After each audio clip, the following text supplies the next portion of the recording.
Hello, everyone, and the elimination rounds of the QIUP World University Peace Invitational Debate 2017 has kicked off with the pre-semifinals, and the one that we covered was the one with IIUMC in opening government, APU Health in opening opposition, IIUMA in closing government, and Ateneo A in closing opposition. Motion before the House was that this House would strip Russia of the right to host the 2018 FIFA World Cup.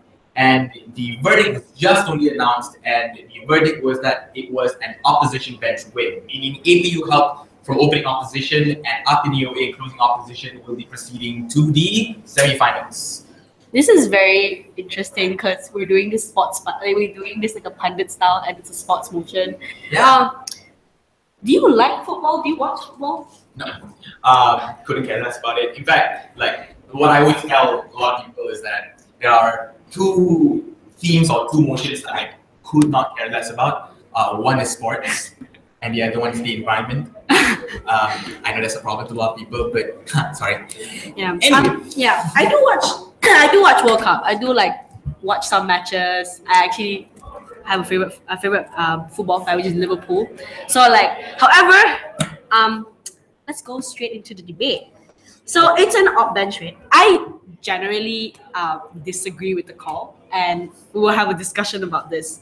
So in opening government, the case that came from opening government was essentially the fact that Russia bought their way into hosting the FIFA World Cup. So the fact that the FIFA Foundation has received bribes, and obviously individuals like Sepp Blatter have been obviously under harsh investigation and under charges of corruption. The other thing they talked about is the fact that Russia has committed a lot of human rights violation. Therefore, in principle, Russia should not be allowed to host the FIFA World Cup. However, the biggest problem I had with opening opposition is that at a point in which they were talking about human rights violation and why principally it's wrong for Russia to host the World Cup, I didn't think they impacted that argument enough, because it was very easy for opening opposition to say they are the alternatives that opening government to provide, like US and UK, also have committed human rights violations in the past. So what is the difference here? Yeah, it's one of those instances where principal argumentations can definitely be persuasive. Yeah. In most instances, like a lot of people would say that principal argumentations can be just as persuasive as consequentialist arguments.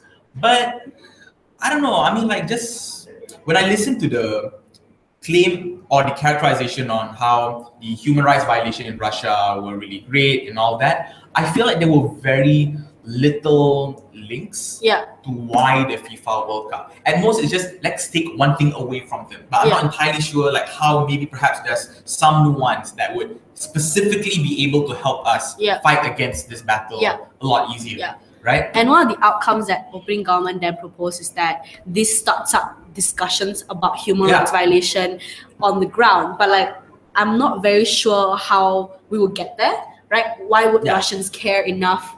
Why is it that specifically it is the FIFA World Cup that would start the conversation about human rights violation committed by the Russian government? Because you do have people supporting Putin as well. To be fair, the opening government, maybe perhaps there was an effort to illustrate. And most what they did was they explained that there will be some minorities who are athletes who will be playing in the Olympics. True. I do agree. But what I am unclear of is at what point does this discussion happen? Why is this discussion especially important and effective? And how exactly can I imagine the outcome of let it be a more minority-friendly Russia or a more LGBT-friendly Russia happening? So and I think that was easily countered by a lot of the arguments coming from opening opposition. So opening opposition, so maybe perhaps I would have made it a short cross. So opening opposition and closing government. Same. So in opening opposition, what we've heard was an analysis about why, if we the general gist of the case seems to be that if we isolate Russia from the international community, considering the characterization of FIFA being an inclusive sport, a very blown out sport, something that involves everybody, in the world can relate with. I mean, I, who don't watch football, watch FIFA World Cup at the very least, and like Japan, because I like Japan. Either way, so given that characterization, I thought the argument against being isolationist towards Russia was particularly important. And I thought it was very well argued. At most, I think, maybe perhaps a little bit of analyzing on how exactly does isolating Russia would especially be able to make them be able to change their ways. I think one of the argument that they added on, or like context that they added on to like support the argument, is that the past FIFAs, like the one in South Africa and the one in Qatar, was won through like dubious means, or like there was corruption, there were bribery that happened. Why is it that, especially when it comes to Russia, we scrutinize them? I mean, obviously we scrutinize Qatar's bid as well, right? Like, because there was human rights violation. But the fact that there were already sanctions imposed on Russia, and the fact that economically and trade-wise, we've already isolated Russia in many fronts, adding this is probably not a very strategic move by the West. And essentially you are further isolating them, giving Putin the power to say like, look what they're doing to us. And that the more that I think about it, the more I realize that there are also a lot of other benefits to the FIFA World Cup when it comes to trying to change the way Russia thinks. Like, I think one particular persuasive analysis was on sponsorships and the amount of sponsorships that will be given to players and athletes in FIFA World Cup, and why the sponsorships, as well as how sponsorships are very attractive, and therefore they can not control but have the government or have people within the FIFA World Cup be a lot more either politically correct, be less racist. Yeah, and there was also like the say no to racism policy by FIFA, because there were cases where players who are of different ethnic groups or different skin color were booed in football arenas because of racism. And I think that what opening opposition was trying to say is that because of the specific policies and how we police fans now, when we bring this kind of environment to Russia, it challenges the norms in Russia to like not be homophobic, not to be xenophobic. And I didn't think that opening government really dealt with that argument in telling me like why specifically singling out Russia is a good thing, because the only, like, for example, like what I said, the impact or the outcome that they essentially gave us is that we start discussions about these things, or we pressure Putin to like be more accountable, or we pressure Russians to like hold governments more accountable. But I don't know why this is the perfect platform. And that, exactly, and that actually helps opening opposition's claim a lot more, because one of the other central claims of the opening opposition was that, principally, given that there are third-party harms, which in this case seems to be players who have already trained very hard to adapt themselves to playing in Russia, fans who have already invested a lot already in trying to go to the FIFA World Cup, host countries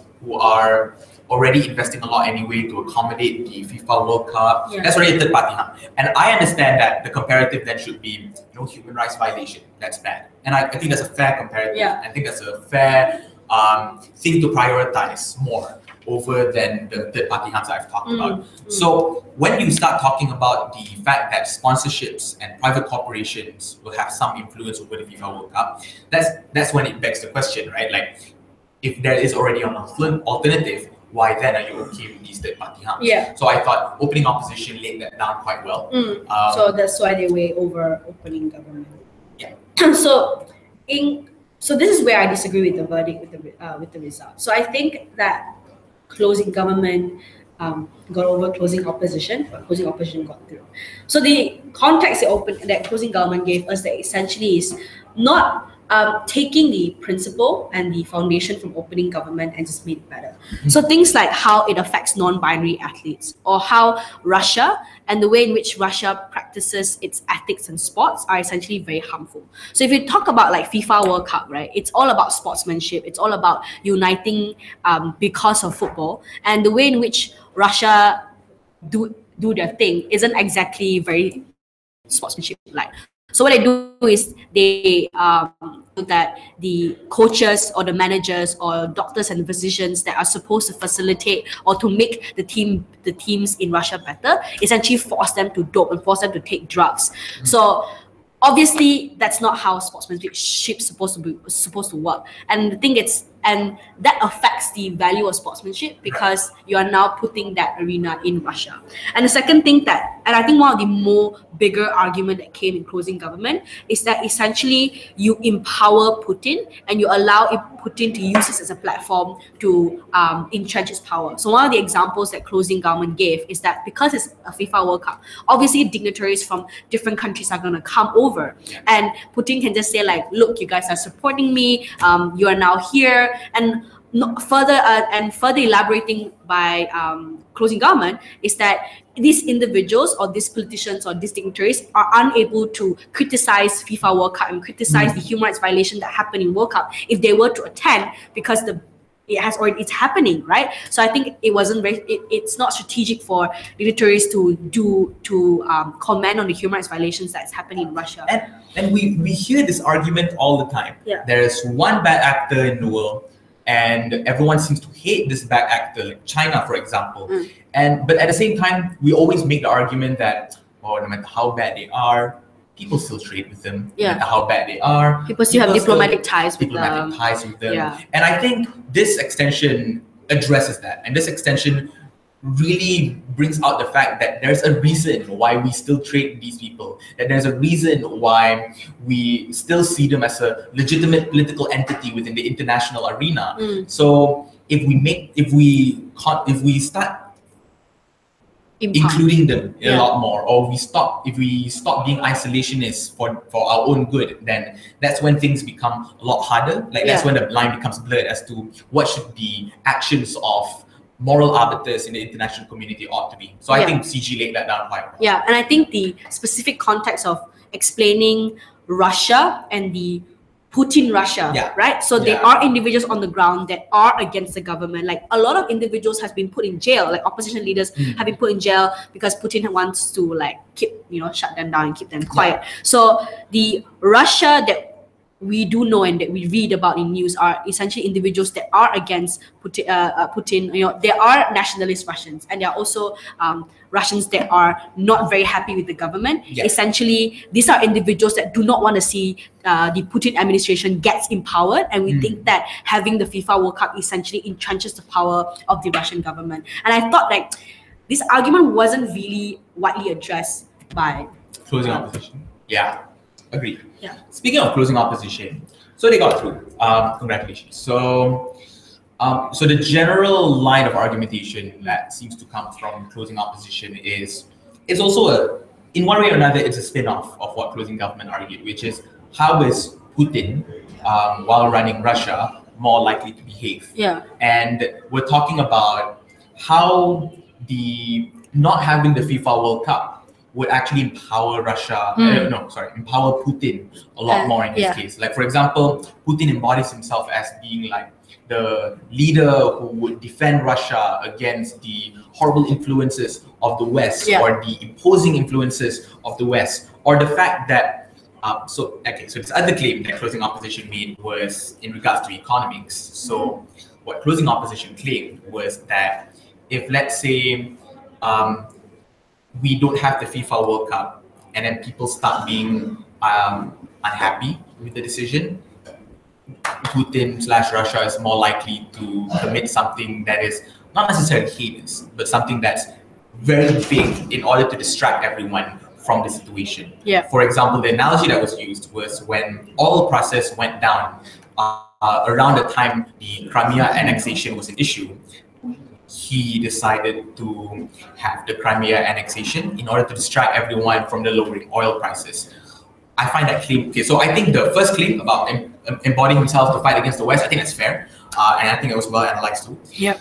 The economics part, I think, was a little bit of an assertion. Like, it seems like it's very speculative. Yeah, correct. It's very speculative as to whether that is the reason why the annexation of Crimea happened. Yeah. Or it's very speculative as to why the oil prices were so distracting to the point where Crimea had to happen Yeah. in order to distract everyone. Yeah. So I think it was a bit of an assertion. And I think like it was one of those assertions where It's very hard to be persuaded by. Yeah, because I just didn't see the link as to why exactly this example happened, or why exactly is the reason why this example happened in the first place, and whether it's linked to. And it's very hard to think that the Crimea annexation happened because like the oil price dropped, because obviously there are historical reasons to why Russia wanted Crimea. There are historical reasons to why the conflict happened. Yeah. So, and not only that, the problem with the oil market obviously happened way after that, like decades after that.